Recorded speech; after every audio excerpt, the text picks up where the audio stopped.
call to order our special call budget hearing number 1. And turn it over to Dr. Davis.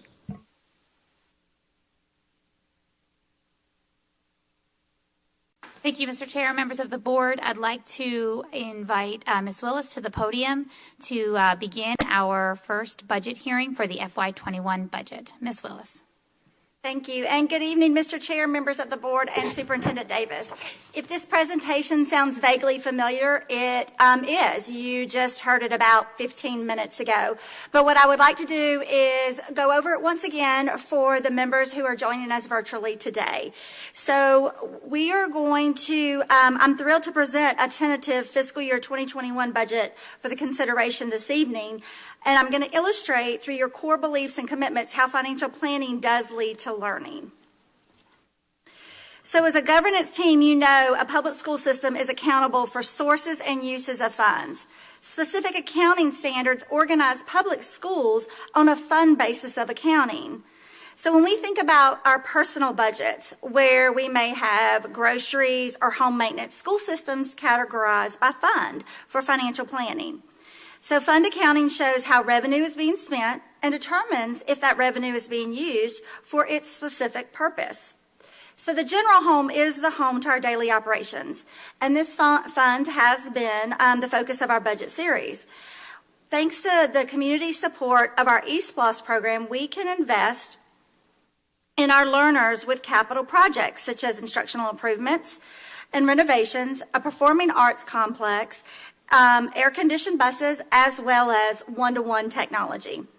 So the Capital Projects Fund accounts for the specific project expenditures, while the Debt Service Fund acts much like an individual's mortgage and repays for the finance project expenditures over time.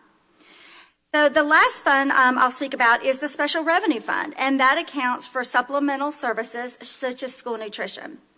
And so while these funds fit together kind of like pieces of a puzzle and they work together to form an overall financial portfolio, each fund or that piece of puzzle is unique and has a specific purpose.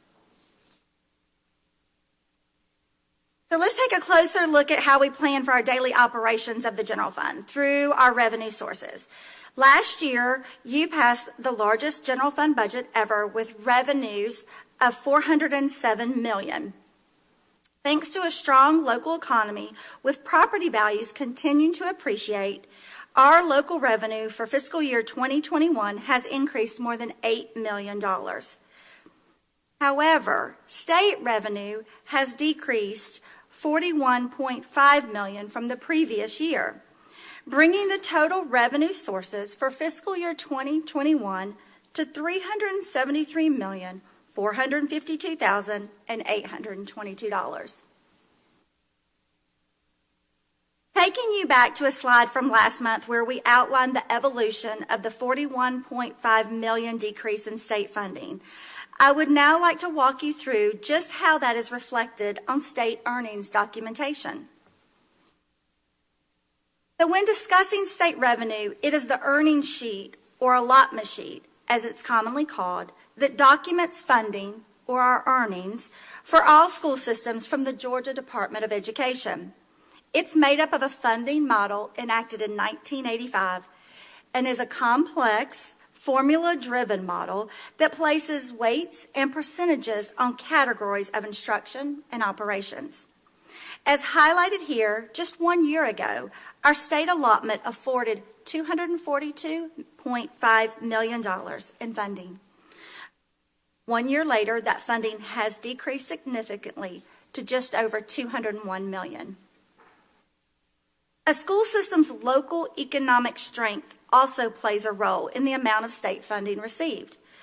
When the state's funding model was enacted in the 1980s, it included a minimum expectation of local funds through property taxes to support the county school system. The local 5 mills, or local fair share, as it is commonly called, is equal to the amount that the school system can raise by levying 5 mills on eligible property and is deducted from the earnings calculation. Since the local 5 mills is based on the value of the tax digest, it fluctuates from year to year. Equalization grants are additional aid provided to school systems above the core formula earnings. It's intended to narrow the gap between systems in terms of property tax wealth per pupil. It equalizes educational opportunities across school districts throughout the state.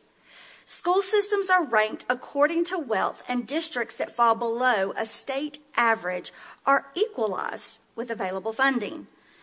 Due to the growth of our property tax digest, we will lose state revenue of $18.3 million by the way of local 5 mil share and the equalization grant for fiscal year 2021. So to earn positions, the complex formula of weights and percentages takes into account how we report services of students. As discussed in previous budget updates, we are maximizing state earnings with the incredible efforts of schools and cross-divisional work to ensure students are reported as served in the classroom. As an example of positions earned, the allotment sheet reveals we earn 81.72 counselors, and we earn 71.89 assistant principals. Henry County Schools relies on the strength and stability of local revenue sources to support and allocate 121 counselors and 103 assistant principals to support the needs of students. There are many positions that state earnings do not support, such as student support specialists, graduation coaches, and special education paraprofessionals, to name a few. Another example is state funding for programs such as pupil transportation and nursing services. The state uses yet another formula for pupil transportation. For fiscal year 2021, Henry County Schools has earned state funding for 95 buses. This is not to purchase 95 buses, rather to maintain and operate 95 buses, including an hourly pay rate of less than $11 for drivers. We currently maintain a bus fleet of more than 300 buses, over 100 bus monitors, and our pay rate for bus drivers ranges from well over $15 to almost $28 per hour.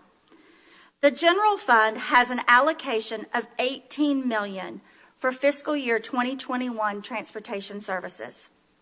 In addition, with the community support of our eSPLOS program, we continue to make improvements to our bus fleet. Without this type of supplemental funding through eSPLOS, or the penny sales tax as it's commonly referred to, many of our capital projects investments, such as transportation equipment, would not be possible. Nursing services provide valuable health and wellness care to our learners and are critical in the continued education of this health pandemic. While we have earned more than $863,000 in state dollars, the general fund will allocate $1.4 million for these services in the fiscal year 2021 budget. I will end the state revenue discussion with this slide, something that none of us could have predicted on March 13th of this year. No school system in the state escaped the state funding decrease due to the health pandemic and having economic impacts. All school systems were subject to, once again, a formula-driven calculation. The amended formula adjustment for Henry County Schools decreased our state earnings by more than $22.8 million, simply because the state could not fund the formula-driven earnings and positions. Knowing our revenue sources, let's take a look at how the fiscal year 2021 budget evolved regarding commitments to our learners, staff, and community. There are no furloughs planned for the 2020-2021 school year. Salary schedules will be honored and steps will be effective when a final budget is adopted. Prior to the health pandemic, feedback from community conversations led to planning for additional school-level personnel investments for intervention services, fine arts, and athletics for the 2020-2021 school year. The tentative budget honors those commitments. School budgets have been maintained, including funding for athletic and band transportation. District budgets support items such as operational overhead, our student information system and network security, and instructional priorities for core and supplemental learning, just to name a few. However, the district budgets are being reduced by 5%. Less than 1% of school positions are on hold for actual enrollment determinations, while close to 2.5% of district positions are frozen. We are able to build the student-focused budget thanks to your fiscally responsible leadership. Last year's budget, fiscal year 2020, included adding $2.5 million to reserves. Prior to the health pandemic, we were on pace to be 1% over in budgeted revenues and 1% under in budgeted expenditures, affording another $8 million to reserves. Your quick action to implement essential spending in April furnished $2.5 million of realized savings. The Federal CARES Act will supplement the general fund salaries for the continuity of services to our students in the amount of $4 million. It is the goal of Board Policy DCL fund balance to achieve and maintain a reserve in the general fund at fiscal year end of not less than 5% of budgeted expenditures and not to exceed 15% of the total budget of the subsequent fiscal year. Our reserves do contain that one-time influx of property taxes in November that must last to the next November. The fiscal year 21 budget ensures adequate reserves for daily operations while recognizing the savings and strong fiscal leadership you have established. The student-centered budget is wrapped around each of your core beliefs and commitments with the revenue sources and allocations for fiscal year 2021. A tentative budget must be passed at least 2 weeks prior to a final budget being adopted. During the business portion of today's meeting, we will recommend that tentative budget. At a special called meeting on August 24th, we will ask for consideration of a final budget adoption. We are holding our first of 2 budget hearings this evening, and we will continue with that second hearing as well on August 24th. Dr. Davis, that does conclude what I have prepared. Thank you, Ms. Willis. Mr. Chair, that does conclude what we have prepared, and I'll turn it back over to you for discussion. I also did want to make sure that our viewers who have joined via the Zoom webinar know that they can submit a question into the chat feature or the Q&A feature of the Zoom functionality. But, Mr. Chair, I turn it back over to you. Thank you, Mrs. Willis and Dr. Davis. Excuse me. Does any board member have any questions or comments? Mrs. Edwards?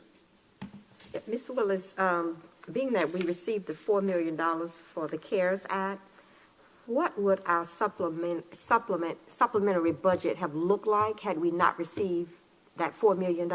Where would we be?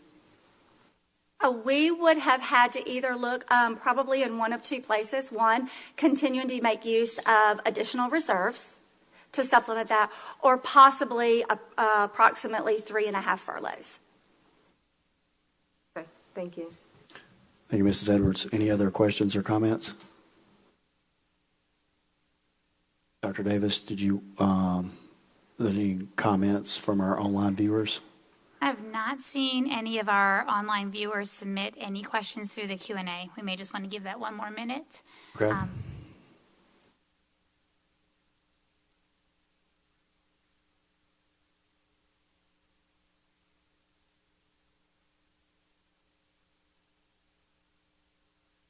Mrs. Edwards? Ms. Willis, being that there's certain positions is it the equalization grant doesn't support, You said there were certain positions that was not supported by, is it the equalization money? So there's certain positions that aren't supported by the state funding. Oh, by the state funding. Yes, Okay. ma'am. By the state funding. Okay, so if we did not have the monies in our budget and the state does not fund those positions, then that means we would have to go into our reserves if we were going to maintain those positions. Yes, ma'am. Thank you.